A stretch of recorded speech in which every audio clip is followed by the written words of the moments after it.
Engineers, what's the most subtle revenge you've ever seen? My boss won the Architect of the Year award for a building I designed. He got the trophy, but I got the last laugh. I control the building's temperature from my phone across the street. I was a junior architect, and I poured 2 years of my life into the schematics for the new Lakeside Community Center. It was my baby. My boss, Marcus, was a master of delegation. He'd swoop in for client meetings, charm everyone, then leave the actual work to me. When the project was finished, it was beautiful. It won the industry's top prize. The cover of Architecture Today had a huge photo of Marcus in front of my building with the headline, "A Visionary at Work." My name was buried in a list of contributors in tiny print on page 94. I was gutted, but I couldn't do anything. My contract stated all designs were the intellectual property of the firm. But I knew something nobody else did. During the final digital modeling, I discovered a tiny software bug in the building's multi-million-dollar HVAC system. It was an obscure glitch in the maintenance interface. If you sent a very specific string of code, you could remotely lock the thermostats 2 degrees above or below their set point.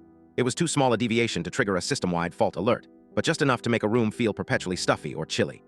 I logged the bug in a report, then deleted the report right before the final project handover. A month after Marcus accepted his award, I quit.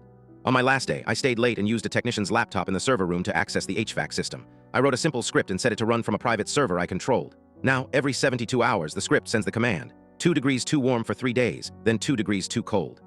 The complaints started within weeks. The building was a masterpiece, but everyone who worked there said it was miserable. They flew in engineers from the manufacturer in Germany. They ran diagnostics for days. They found nothing wrong.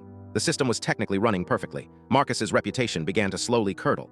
His visionary building became a running joke in the industry. People started calling it the Goldilocks Project because the temperature was never just right.